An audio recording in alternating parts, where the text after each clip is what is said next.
विपक्ष आप पर ये हल्ला बोलता है कि आपने लोगों के काम नहीं करवाए क्योंकि आप सत्ता में नहीं थे और आप ये कह देते थे कि अगर हमारी सरकार होती तो हम काम करते। कैसे देखते हैं? जो सत्ता में है तो वो लोगों का काम कराते ना, वो टिकट मांग रहे थे। सत्ता में आज मेरे खिलाफ बोल रहे हैं तो वो उनको काम लोगों को कराने चाहिए थे और जनता बता दे कि काम किए। तो अभी जनता रिजल्ट आएगा 3 तारीख को, 25 वोटें पड़ेंगी।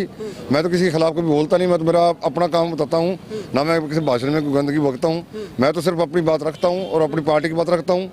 और अगर उन्होंने कोई विकास कराए हैं 5 साल के अंदर, लोग जनता बता देगी उनको। अभी उनको कोई काम के अंदर जाने के लिए कोई आदमी नहीं मिल रहा, सभा करने के लिए आदमी नहीं मिला।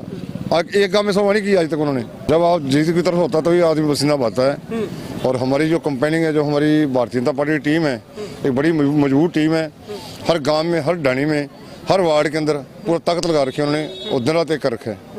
और बाकी जो शहर के काम है, सबसे बड़ा काम शहर का सीवरेज का और अंडरपास का काम हो चुका है। सरकार का टेंडर का रह रहा है, वो तो अचार से ताड़ते टेंडर हो जाएगा उसका। और सबसे जो हमारे 50,000 से ऊपर आबादी है, सबसे बड़ी समस्या सफाई की है। जो हमारे सीवरेज वगैरह बन जाए तो।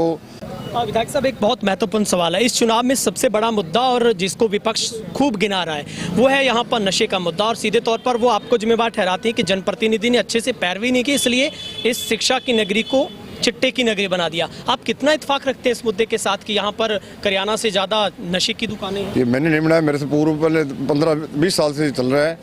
और मेरे से पूर्व जो MLA रहे हैं, किसी ने इसके ऊपर ध्यान नहीं दिया। प्रशासन कोई ईमानदार प्रशासन नहीं है।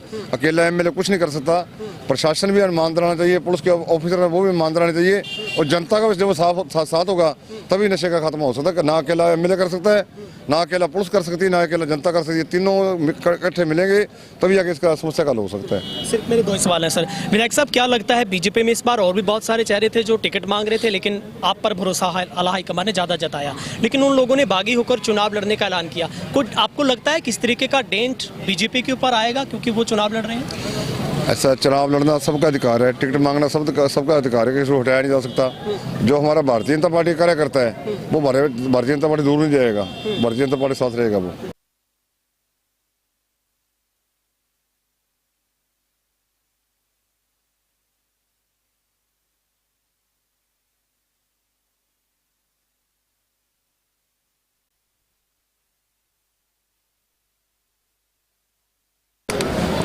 नमस्कार, तेज हरियाणा पर लगातार हम आपको राजस्थान चुनाव से जुड़ी पल पल की अपडेट दिखा रहे हैं। इस वक्त हमारे साथ बीजेपी के प्रत्याशी और यहीं से विधायक गुरदीप सिंह शाहपिनी अपना डोर टू डोर कैंपेन कर रहे हैं। उनसे बातचीत कर लेते हैं। विधायक साहब, सबसे पहले आपका तेज हरियाणा पर बहुत बहुत स्वागत है सर। मेरा भी तेज समाचार को बहुत बहुत धन्यवाद और आपके चाहतों को बहुत बहुत धन्यवाद।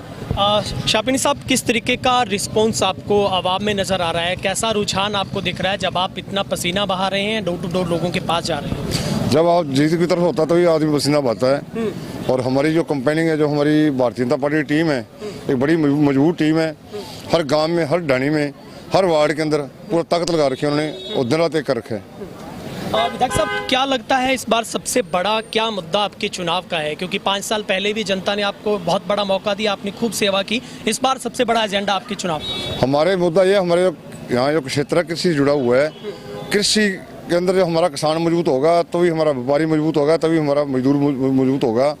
और बाकी जो शहर के काम है, सबसे बड़ा काम शहर का सीवरेज का और अंडरपास का काम हो चुका है। सरकार का टेंडर का रह रहा है, वो तो अचार से ताड़ते टेंडर हो जाएगा उसका। और सबसे जो हमारे 50,000 से ऊपर आबादी है, सबसे बड़ी समस्या सफाई की है। जो हमारे सीवरेज वगैरह बन जाए तो हमारा जो परला हिस्सा है, जो गुरु नानक बस्ती का, उसके अंदर पानी की बहुत ज़्यादा दिक्कत है निकासी की। तो हम पूरी कोशिश करेंगे, हमारी सरकार आते ही यहाँ सीवरेज जो लाइन डलवाएंगे। इस बार सर क्या लगता है आपको, क्योंकि राजस्थान में एक रिवायत है, एक मर्तबा कांग्रेस, दूसरी मर्तबा बीजेपी की सरकार आती है। इस बार सिम्टम ये नजर आ रहे हैं कि बीजेपी की सरकार बने क्योंकि रिवायत है। कितना आप अपने आप में भरोसा रखते हैं, विश्वसनीयता आपके अंदर है कि इस बार आपकी सरकार बनेगी? और ये भी आप लोगों का उलांबा दूर करेंगे कि अगर आप सत्ता में आते हैं, आपकी सरकार आती, तो आप खूब काम करेंगे? हमारी जो सरकार है यहाँ से 150 पार हो रही है सीटें राजस्थान के अंदर और क्लियर मेजोरिटी सरकार आ रही है।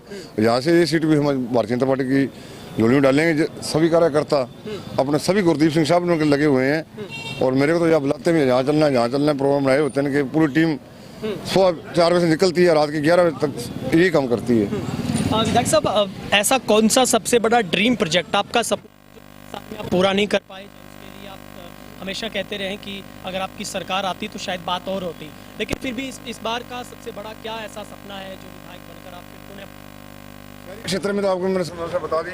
और ग्रामीण की जो हमारे किसान हैं उनको नहरी पानी चाहिए पूरा पीने जो खेतों वाला। तो हमारे को यहाँ जब एक हफ्ता बंद एक हफ्ता चालू है जो पानी हमारे को नहीं मिल रहा।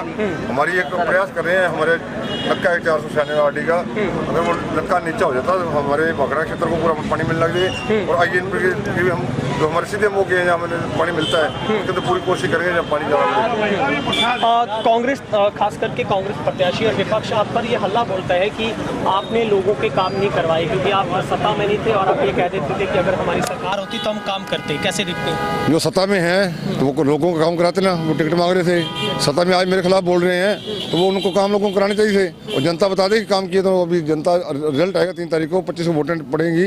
मैं तो किसी के खिलाफ कभी बोलता नहीं, मैं तो मेरा अपना काम बताता हूँ, ना मैं किसी भाषण में कोई गंदगी बकता हूँ। मैं तो सिर्फ अपनी बात रखता हूँ और अपनी पार्टी की बात रखता हूँ। और अगर उन्होंने कोई विकास कराए हैं 5 साल के अंदर लोग जनता बता देगी उनको। अभी उनको कोई काम के अंदर जाने के लिए कोई आदमी नहीं मिल रहा, सभा करने के लिए आदमी नहीं मिला। आज एक गाँव में सभा नहीं की आज तक उन्होंने।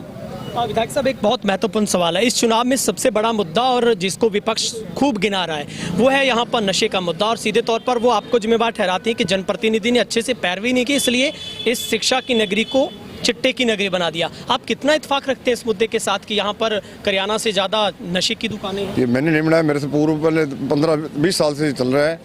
और मेरे से पूर्व जो MLA रहे हैं किसी ने इसके ऊपर ध्यान नहीं दिया। प्रशासन कोई ईमानदार प्रशासन नहीं है, अकेला MLA कुछ नहीं कर सकता। प्रशासन भी ईमानदार आना चाहिए, पुलिस के ऑफिसर है वो भी ईमानदार आने चाहिए।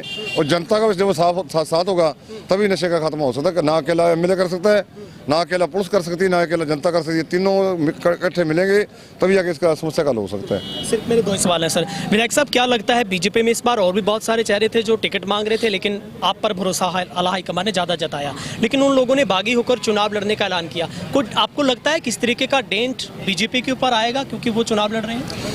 ऐसा चुनाव लड़ना सबका अधिकार है, टिकट मांगना सबका अधिकार है, किसी को हटाया नहीं जा सकता। जो हमारा भारतीय जनता पार्टी कार्य करता है वो भारतीय जनता पार्टी दूर नहीं जाएगा, भारतीय जनता पार्टी साथ रहेगा वो। शापिनी जी, कितने आश्वस्त आप अपनी जीत को लेकर हैं आप इस बार, क्योंकि बीजेपी एक मर्तबा फिर से हैट्रिक पर खड़ी है। अगर आप जीतते हैं तो निश्चित तौर पर पिछले 10 सालों से लगातार आप इस बार हैट्रिक फिर से लगा देंगे। हमारे सभी कार्यकर्ता पूरी दिन रात से कड़ी मेहनत कर रहे हैं। बाकी जनता का जो जनता ने फैसला करना है। हम अपनी जो लगन से एक कार्यकर्ता भारतीय जनता पार्टी का पूरी ताकत लगा रखी और सीट 100% जीतेंगे।